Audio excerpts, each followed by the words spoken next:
The boy in the girls' bathroom. Chapter 1. Bradley Chalkers sat in his desk in the back of the room, last seat, last row.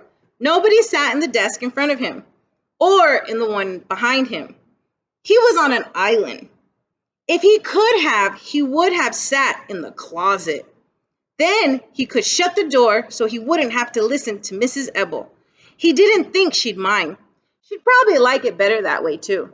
So would the rest of the class. All in all, he thought everyone would be much happier if he sat in the closet. But unfortunately, his desk didn't fit. Class, said Mrs. Ebel, I would like you all to meet Jeff Fishkins. Jeff has just moved here from Washington, D.C., which, as you well know, is the nation's capital. Bradley looked up at the new kid who was standing in front of the room next to Mrs. Ebel. Why don't you tell the class a little bit about yourself, Jeff? Urged Miss Ebel. The new kid shrugged. There's no reason to be shy, said Mrs. Ebel. The new kid mumbled something, but Bradley couldn't hear what it was. Have you ever been to the White House, Jeff? Mrs. Ebel asked. I'm sure the class would love to hear about that. No, I've never been there, the new kid said very quickly as he shook his head. Mrs. Ebel smiled. Well, I guess I better find you a seat. She looked around the room. I don't see any place except, I suppose you could sit back there. No, not next to Bradley, the girl in the front row exclaimed. At least it's better than in front of Bradley, said the boy next to her. Mrs. Ebel frowned. She turned to Jeff. I'm sorry, but there is no other seats. I don't mind where I sit, Jeff mumbled. Well, nobody likes sitting there, said Mrs. Ebel. That's right, Bradley spoke up. Nobody likes sitting next to me. He smiled, a strange smile. He stretched his mouth so wide that it was hard to tell whether it was a smile or a frown. He stared at Jeff with bulging eyes as Jeff awkwardly sat down next to him. Jeff smiled back at him, so he looked away. As Mrs. Ebel began the lesson, Bradley took out a pencil, a piece of paper, and scribbled. He scribbled most of the morning, sometimes on the paper, sometimes on his desk. Sometimes he scribbled so hard that the pencil point broke. Every time that happened, he'd laugh. Then he taped the broken point to one of the gobs of junk in his desk, sharpened his pencil, and scribbled again. His desk was full of little wads of torn paper points, chewed erasers, and other unrecognizable stuff, all taped together. Mrs. Ebel handed him back his language test. Most of you all did very well, she said. I was very pleased there was 14 A's and the rest were B's. Of course, there was one F, but she shrugged her shoulders. Bradley held up his test so everyone could see and smiled with the same distorted smile. As Mrs. Ebel went over to correct the answers with the class, Bradley took out a piece of scissors and very carefully cut the test into tiny squares. What do you think he got on his test? He got the F. When the bell rang for recess, he put his red jacket on and walked outside alone. Hey, Bradley, wait up, somebody called after him. Startled, he turned around. Jeff, the new kid, hurried alongside him. Hi, said Jeff. Bradley stared at him in amazement. Jeff smiled. I don't mind sitting next to you, he said. Really? Bradley didn't know what to say. I've been to the White House, Jeff admitted. If you want, I'll tell you about it. Bradley thought a moment, and then he said, Give me $1, I'll spit on you. Chapter 2. There are some kids you can tell just by looking at them that they are good spitters. That is probably the best way to describe Bradley Chalkers. He looked like a good spitter. He was the oldest and the toughest looking kid in Mrs. Ebel's class. He was a year older than the other kids, and that was because he had taken the 4th grade twice. Now he was in the 5th grade for the first, but probably not the last. Jeff stared at him and then gave him $1 and ran away. Bradley laughed to himself and then watched all the other kids have fun. When he returned to the class after recess, he was surprised Mrs. Ebel didn't say anything to him. He figured that Jeff would probably tell on him and that he'd give him back his $1. He sat at his desk, last seat, last row.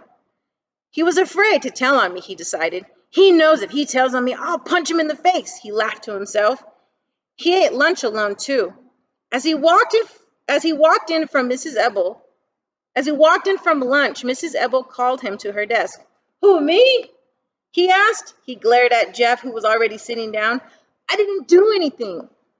Did you give your mom my note? Mrs. Ebel asked. Huh?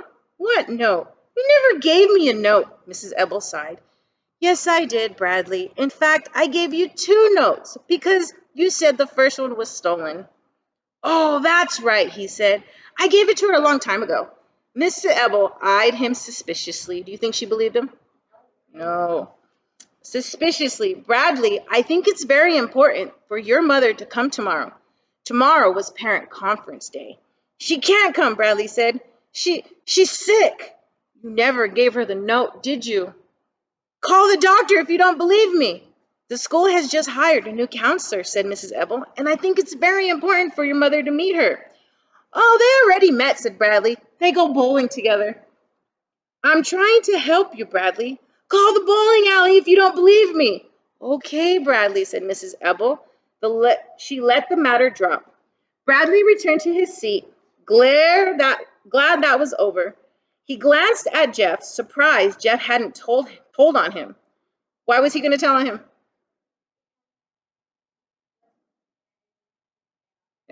Good job, Sarah B, because he was going to spit on him or gave him $1 and all that fun stuff. As he scribbled, he kept thinking about what Jeff said to him. Hey, Bradley, wait up. I don't mind sitting next to you, really. I have been to the White House. If you want, I'll tell you about it. It confused him. Why do you think it confused him? Right, because nobody really likes Bradley, right? And so he's like, he doesn't understand. He understood it when the other kids were mean to him. It didn't bother him. He simply hated them. As long as he hated them, it didn't matter what they thought of him. That's why he had threatened to spit on Jeff. He had to hate Jeff before Jeff hated him. But now he was confused. Hey, Bradley, wait up. Hi, I don't mind sitting next to you, really. Those words rolled around in his head and banged against his brain. After school, he followed Jeff out the door. Hey, Jeff, he said. Wait up. Jeff turned and started to run, but Bradley was faster. He caught up to Jeff at the corner of the school building. I don't have any more money, Jeff said nervously. I'll give you $1 if you be my friend, said Bradley. He held out the $1 Jeff had given him earlier. Slowly, Jeff reached out and then grabbed it. Bradley smiled the same twisted smile. Have you ever been to the White House? He asked. Yes, said Jeff. Me too, said Bradley, and he turned and ran home. Do you think Bradley's telling the truth? Oh, good. Okay. Bradley, chapter 3. Bradley opened the front door to his house and then made a face. It smelled like fish. You're home early, his mother said from the kitchen. She was a large woman with fat arms. She was wearing a sleeveless green dress and holding a large butcher knife. My friends and me, we raced home, he told her. The fat fish about the size of one of Mrs. Chalker's arms laid on the board on the counter. Bradley watched as she raised the knife above the fish and then quickly hacked off the head. He walked down the hall to his room and closed the door. Hey, everybody, he announced, Bradley's home. But he was pretending that it was somebody else who was speaking. Hi, Bradley, he said. Hi, everybody, he answered, this time speaking for himself. He was talking to the collection of little animals. He had about 20 of them. There was a brass lion that he had found one day in the garbage can on the way to school, and there was an ivory donkey that his parents had brought him back from a Mexico trip. Then there were 2 owls that were used once as salt and pepper shakers, a glass unicorn which its horn was broken, a family of cocker spaniels attached around an ashtray, a raccoon, a fox, an elephant, a kangaroo, and some that were chipped and broken that you couldn't tell what they were, but they were all friends. Where's Ronnie? Bradley asked. And Bartholomew?